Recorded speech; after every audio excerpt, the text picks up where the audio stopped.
earlier this month, the Obama administration announced a new mandate requiring existing U.S. power plants to reduce their greenhouse gas emissions by at least 30%. By the year 2030. Now the EPA's massive proposal is available to the public, and here to provide an analysis of its likely economic impact, a member of the Energy and Commerce Committee, the gentleman from Illinois, pretty good baseball player and home run hitter during my days in Congress. He's Republican John Shimkus. Congressman Shimkus, we welcome you to America's Forum. Thanks, JD. It's great to be with you. Now, John, over the years, you have worked on both sides of the aisle to advance policies that enhance our energy security and public safety. A lot of your initiatives have been signed into law, so you have really been a guy who has tried to focus on solutions rather than the perception out there that members of Congress just kind of get engaged in these partisan battles. With this notion, the president bragging earlier this year that he had a pen and he had a phone, and in essence, this being the cap and trade proposal put in through regulation, is there anything that you guys can do to stop this? Well, I think the only thing we can do is get through the election cycle and make this case known and hopefully switch the Senate.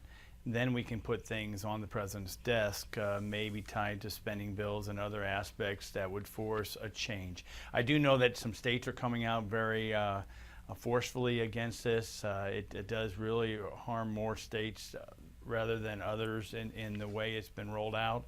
And elections have consequences. We elected this guy. He promised to do this when he spoke to the San Francisco Chronicle editorial board in 2008, and paraphrasing him, he said, we're just going to make it so expensive to use coal that they're going to have to do other things. The problem is that will translate down to manufacturing and the middle class and those less fortunate in our society who won't be able to afford energy efficient new technologies, and they're going to have to pay higher electricity rates. Before our committee, it was testified by the EPA, 80% increase could occur in electricity rates. Now, tell the family of four, low-income wage earner, that they're going to have to pay more for something that we should have as cheap as possible. John, that really demands amplification. You say in testimony they were talking about an 80% increase? That's correct. Wow. Well, before our committee. Well, as I listen to this from you, John, I just wanted to bring in, because you've got the other side of the argument, the EPA administrator, Gina McCarthy, not in front of a congressional committee, but in rolling out these policies, offered some pronouncements at a press conference. Let's take a listen to what she has to say when she claims these increases in electric rates would be, quote, minimal. Take a listen. Can we cut pollution while keeping our energy affordable and reliable? Sure we can. We can and we will. Critics claim that your energy bills will skyrocket. Well, they're wrong. Should I say that again? They're wrong. Thank you.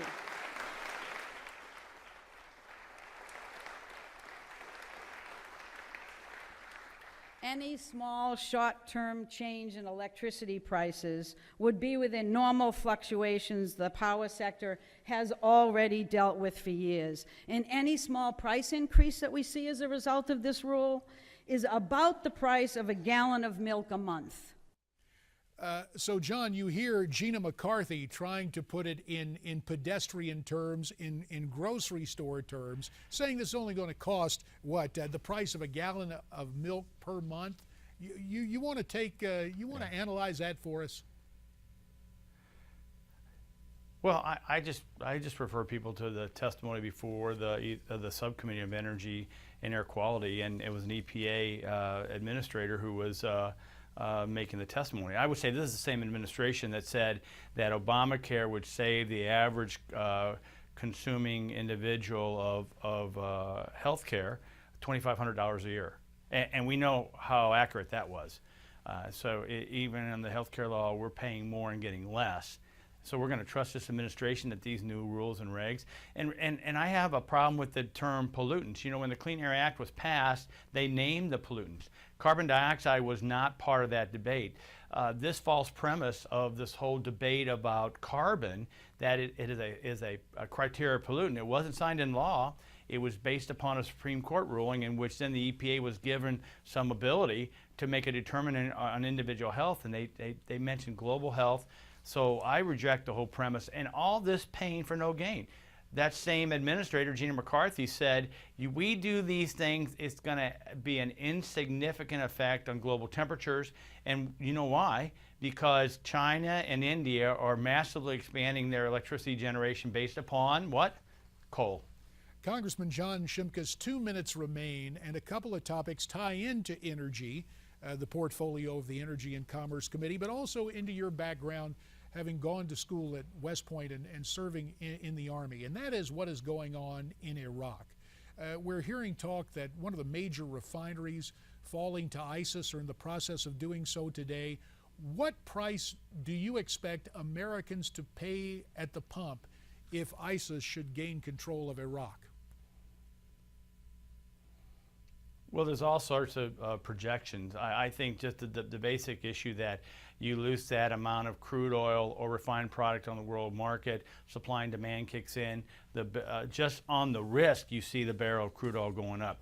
That's why the Energy and Commerce Committee keeps pushing an all-above energy strategy. That's why Keystone XL is important. Can you imagine how we are now less secure because we haven't moved on Keystone, and which we could have been almost completed had it been permitted 5 years ago when we thought it would be. That huge supply from a neighbor up north. We could be North American energy secure with our neighbors to the south and neighbors to our north, our fracking ability, and really the renewable fuels issue, which we've been working on for many years.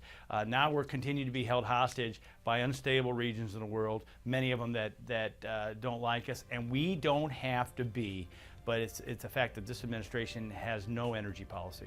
Congressman John Shimkus of Illinois, the Republican from the Energy and Commerce Committee. We can also tell you a pretty good baseball player. He hit one over the fence in the congressional baseball game a few years back. John, we thank you for your time. We hope to have you back on America's Forum real soon. So you heard the congressman. He says there are going to be substantial rate increases when it comes to this new energy policy. What do you think? Why don't you tweet us your comments at Newsmax TV, #America's Forum. Hello, I'm